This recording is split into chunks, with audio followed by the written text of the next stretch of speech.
My name is Paul Shore, and you're watching another edition of The Street Speaks, a spontaneous speaker's corner for Montrealers, where we give you and your neighbors a totally unfiltered platform to express yourselves about anything. Nothing is off limits. This week, some Montrealers are sharing with me what they love about their wives. Others who have suffered from a mental illness are telling me why it's important not to wait to ask for help. And others are telling me that your time is worth more than you think. Also ahead, our house band Skinny Bros returns with special guests, and actress Johanna Nutter, storyteller Nisha Coleman, and actor-writer Michael Hughes all take to the Street Speaks soapbox.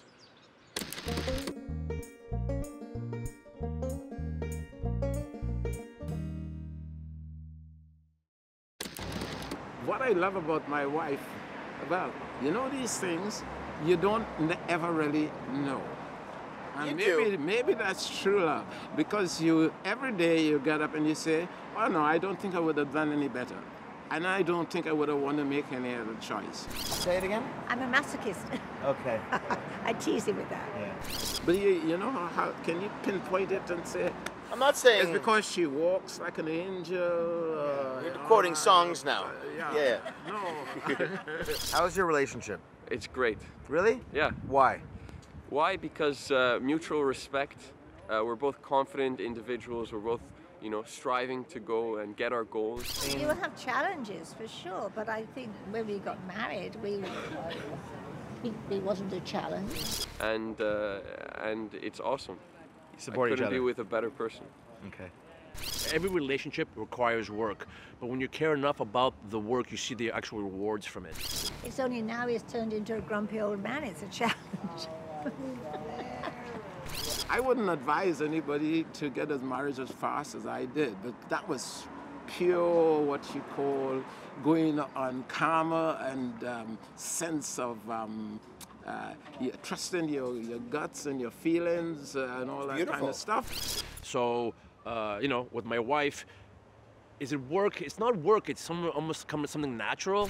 And basically, the way I explain it is that you're lucky because when problems come up, if you come from cultures where you can solve these kinds of problems, then you're going to get away because you will be able to solve them. Because like I said, when you really care about someone, you love them dearly, I don't think of it as work. It's something that you want to do. It's something you want to, there's nothing makes me happier to see my wife happy. But if you come from cultures that are clashing on how you solve problems that come up, then you're going to have a more sticky time to make things work. When I see my wife happy, I feel more fulfilled. I feel gratified. And I think as you get older in life, you don't think so much about yourself, but you actually think about the people around you and the challenges. Well, because we're men and women, sometimes men think a certain way and women think a certain way. And not to say that it's right or wrong, but it's the way men see the world, and in some ways how women see the world. Right. I think my challenge is that I'm an extremely focused person, and sometimes I can be drawn up in that and forget about other things. So I think some of the challenges is understanding sometimes how my wife perceives things, and not always take things the way she sees it as personal, as an not an insult, but as a criticism or what have you not, but more of an understanding on how they see things. So if I forget about other things, I can leave them to deteriorate a little bit. I need to make sure I water all the plants. And I've grown to respect and love my wife so much more given what she's been going through and just this whole pregnancy. And I've always respected women because of my mom, but because of the relationship I have with my wife, I've learned so much more, and I have even a higher respect and a higher degree of respect for women. So yeah. I'm very happy to welcome to the Street Speaks soapbox, Montreal writer and actress, a leader in our theater community here, Johanna Nutter.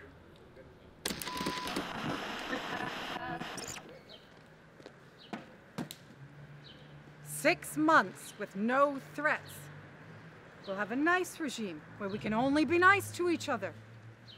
And when we feel like condescending or mocking, or being petty, or being frustrated, or being curt, or talking too much and not letting anyone change the subject, or changing the subject because we're too bored to listen, or complaining too much, or being mean for no reason, or being mean even with a reason, or not saying I mean, feel, thought, perceived, reacted, instead of you mean, feel, thought, perceived, reacted, or blaming the other for our faults and disappointments, or being fatalistic, or saying I'll do it after, and not qualifying apologies, and accepting apologies that have no qualification, and not complaining to my friends about your family in front of you, and being provisional when you feel absolutist, and being more patient than you thought possible, and knowing there are no limits to kindness, and that you don't lose anything by giving.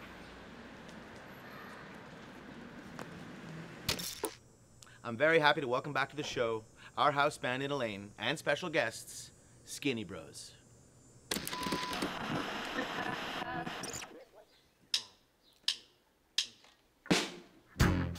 You always find a way to lighten up my day. No other friend of mine feels so true. I never feel too down when I have you around. I hope I lift you to the way you do. When you say, call me on a Tuesday, call me on a Saturday, call me on a Sunday night, call me anytime at all. Call me on a Tuesday, call me on a Saturday, call me on a Sunday night, call me anytime at all.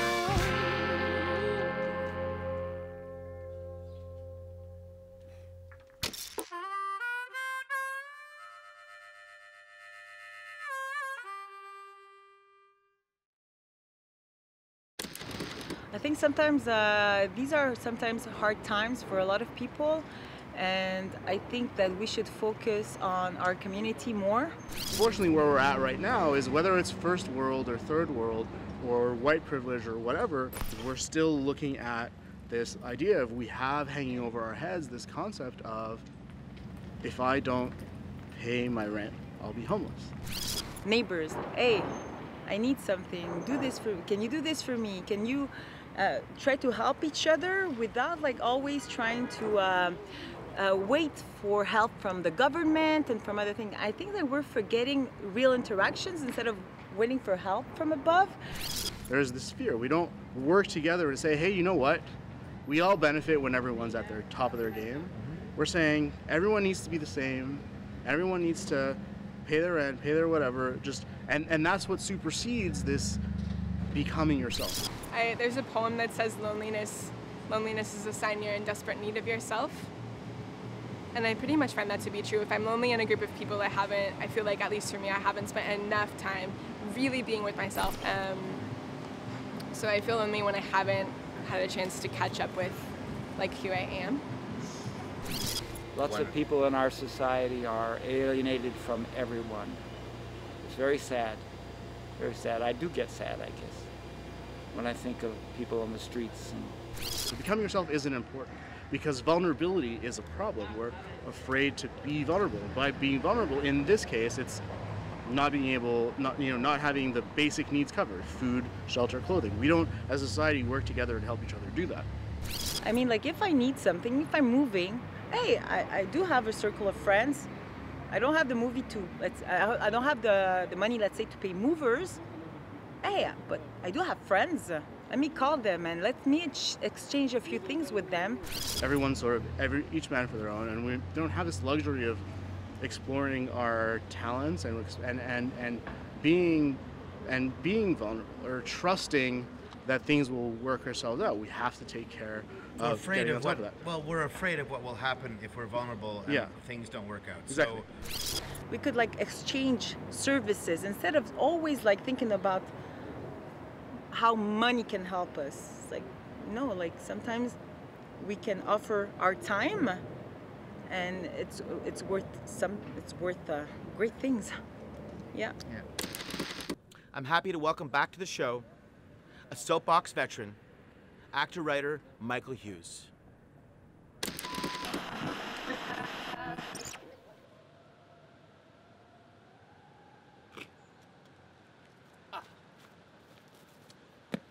Can I tell you a secret? I am a creep. And I never really knew this until I recently pieced it all together.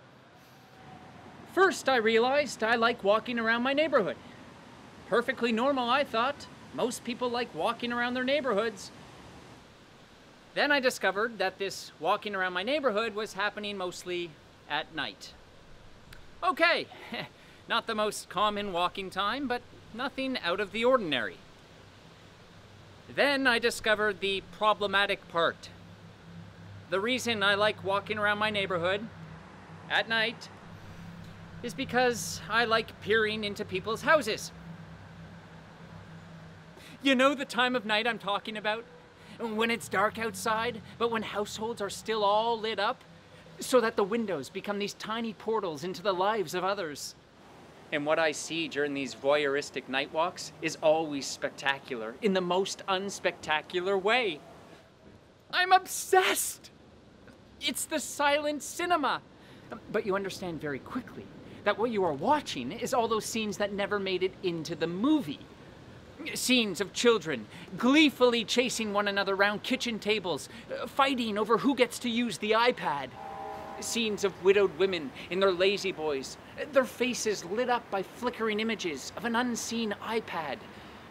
And lovers undressing in the second floor apartment, tripping themselves out of their clothing, over their iPads and out of view. And after watching all this, I ask myself, if they're all lit up at home, living their lives, who am I? And then it hits me. I'm the creep in the shadows. Or maybe not. Maybe I'm just a guy walking around my neighborhood at night. That's all. Do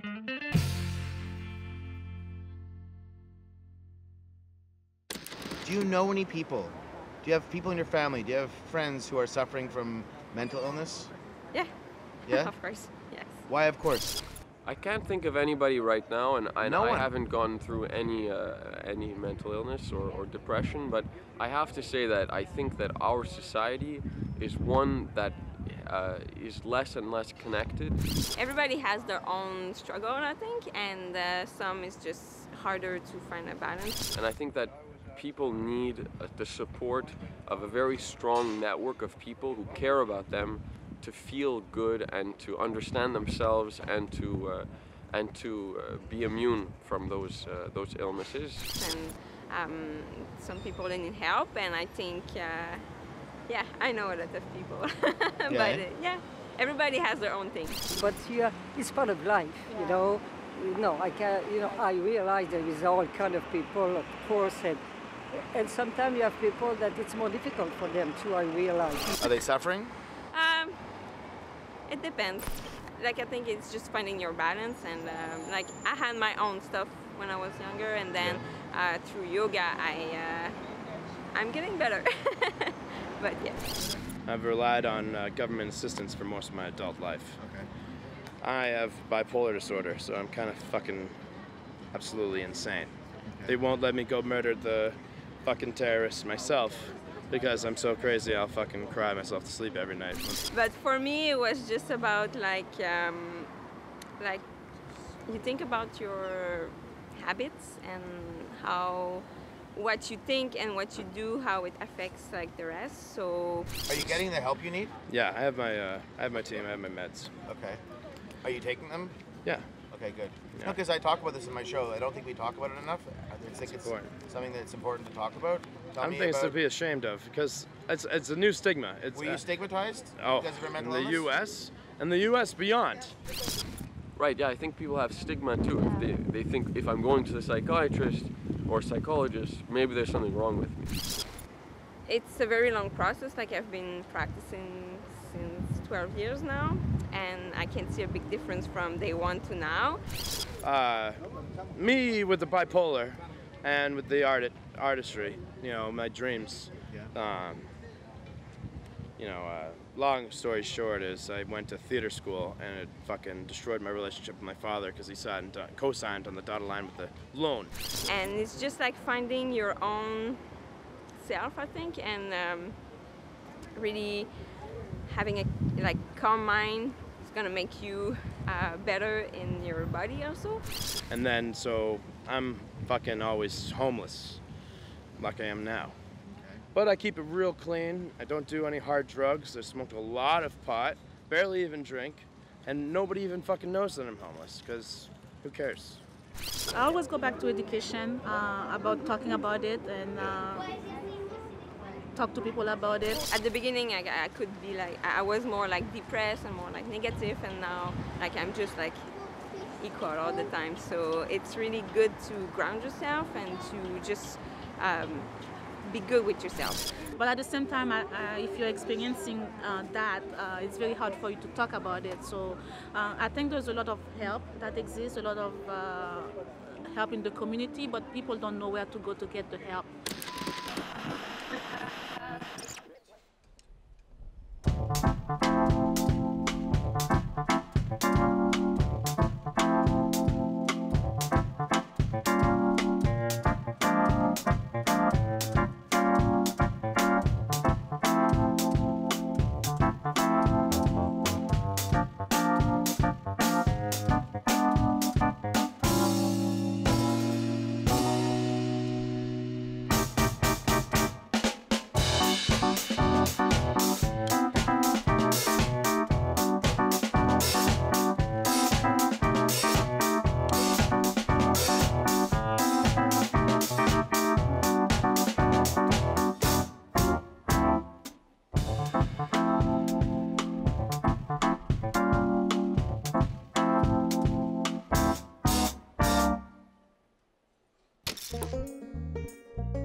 Oh, I'm so happy. She's amazing.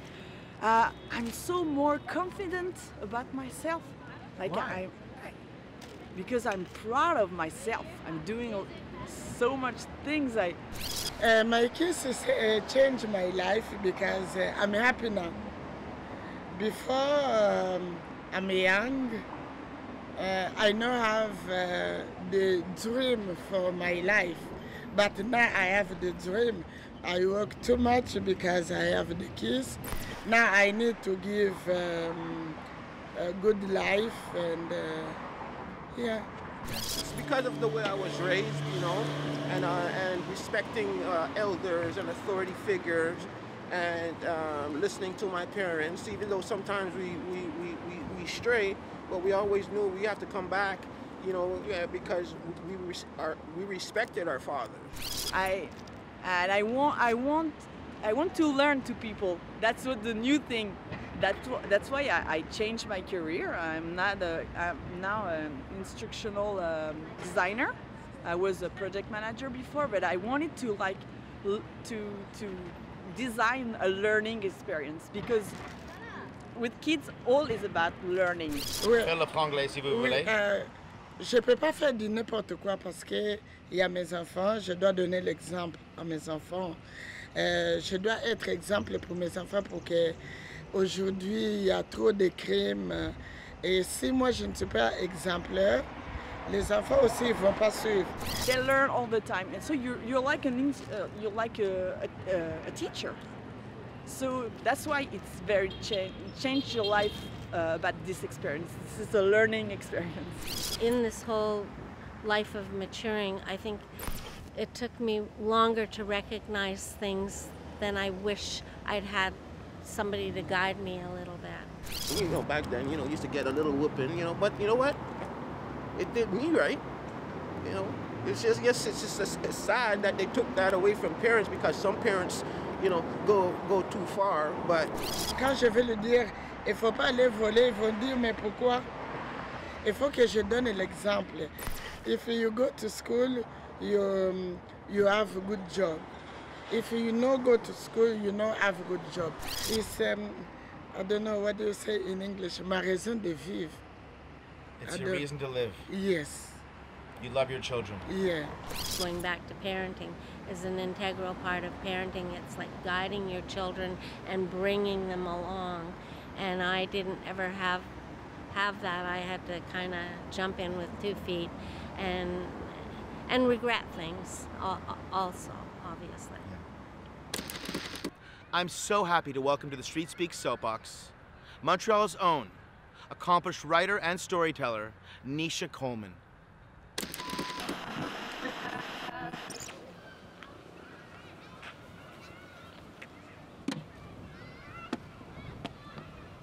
Have you thought about kids? Are you gonna have kids? You know, you should really have kids. Why don't you have kids? Don't you want kids? The answer is simple. I don't have kids because I don't want kids. And that does not make me a terrible, uncaring person with no love to give. I know, babies are little miracles. They fill your heart up bigger than you ever thought it could get, and they teach you things more than you ever thought you could learn. They're the product of the ultimate union of love, a gift from God, a treasure, a joy, a beauty I may never understand. But seriously, when I see the dark caverns under parents' eyes and the mountains of diapers, the puking, the screaming, the whining, the tantrums, the domestic disputes, the loads of laundry, the new lists of things to feel anxious about and have nightmares about, I'm not convinced it's for me. And not just because it appears to be absolute hell. No, some people are meant to be parents. They feel it in their loins, in their hearts. They want nothing more than to invite a tiny human into their home and help it grow. And that is a beautiful thing. I know people like this. People who are just burning to have kids. And when they do, they make great parents. And great parents make great kids. And great kids, I sincerely hope, make at least half-decent adults. But with over 7 billion people on this planet, unless the urge to have children is an unmistakable, torturous yearning that will not subside until an infant incubates inside of me, I think I'm going to leave the very important position of parenting to a more qualified candidate. Not having kids doesn't have to do with not loving kids. It doesn't even have to do with love. It's just a choice.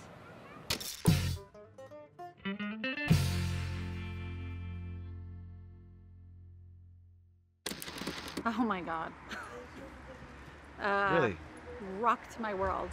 Completely. I mean, completely changed my life. I was going to become a lawyer. I was going to, I was working like crazy to be a lawyer. Are they teaching you anything? Every day. And my dear wife, who has stayed with me miraculously, said to me at the time, before we got married, you can keep doing this. I'll just never have kids with you. It's painful. Is it? Why? Come on. Because they show me everything that that I need to work on about myself. Your life's not your own anymore, and you start putting the children first. I think that's what's important. And if you're a good parent, you do it automatically. Your children come first. And she, provoked a discussion about the balance between work, life, family, kids. That changed my life. Recently, my son, and I love that he was courageous enough to tell me, but he basically said to me at some point, Mom, you weren't very fair to Juliet just now, because I'd lost my temper with her. Are you have a close relationship with your children? Oh yeah, too much. Too much. And I said, oh yeah? And he said, yeah. And I was like, oh, thanks for pointing that out. And it was humbling because I could have, if an adult had said that to me, or someone on the street, or my husband even, I would just be like, but he was speaking the truth, and I had to swallow it. So, I thanked him for it. My relationship with my parents is pretty good. It's not maybe as deep or frequent as I might like, or as my parents might like, but I think that our interactions are honest, and And they're both like really lovely people. And when I had kids, I mean, you know, they became the center of my life. I mean, everything was in second place in comparison with, you know, dealing with kids, including, you know, the madness in a university of publish or perish or whatever. I mean, I tried to keep up with that, but that was way in second place. I'm so grateful to them. And as I grow older, I find that I feel less and less like my decisions were my own, and that I am more just like a byproduct of my family history. We gave them all as many advantages as we could. No, not advantages, opportunities to try every sport, every activity, to see what they liked and what they were good at, you know? Yeah. And so as I like discover little snippets and a bit more of my family here and there, I start to like put together the pieces and go like, oh my God, I'm just like a piece of them, you know? So it was a whirlwind for a long time. It really was, yeah. It was fun though. Yeah. I enjoyed every minute. That wraps up another edition of The Street Speaks. A special thank you to all the Montrealers who shared their voices with me this week. Also, a thank you to our house band Skinny Bros, and to actress Johanna Nutter, storyteller Nisha Coleman, and actor-writer Michael Hughes, who all owned our soapbox. Join me next week as some Montrealers debate whether to text or speak to their loved ones. Others share with me the challenges in needing money in order to make money. And some tell me how they manage their anxiety in complicated modern times. Also, the ageless wonder, the octogenarian actor, Montrealer Frederick Smith, takes to the Street Speaks soapbox. If you want to get in touch with me, don't be shy. I can be reached online on Twitter and on Facebook. See you next time.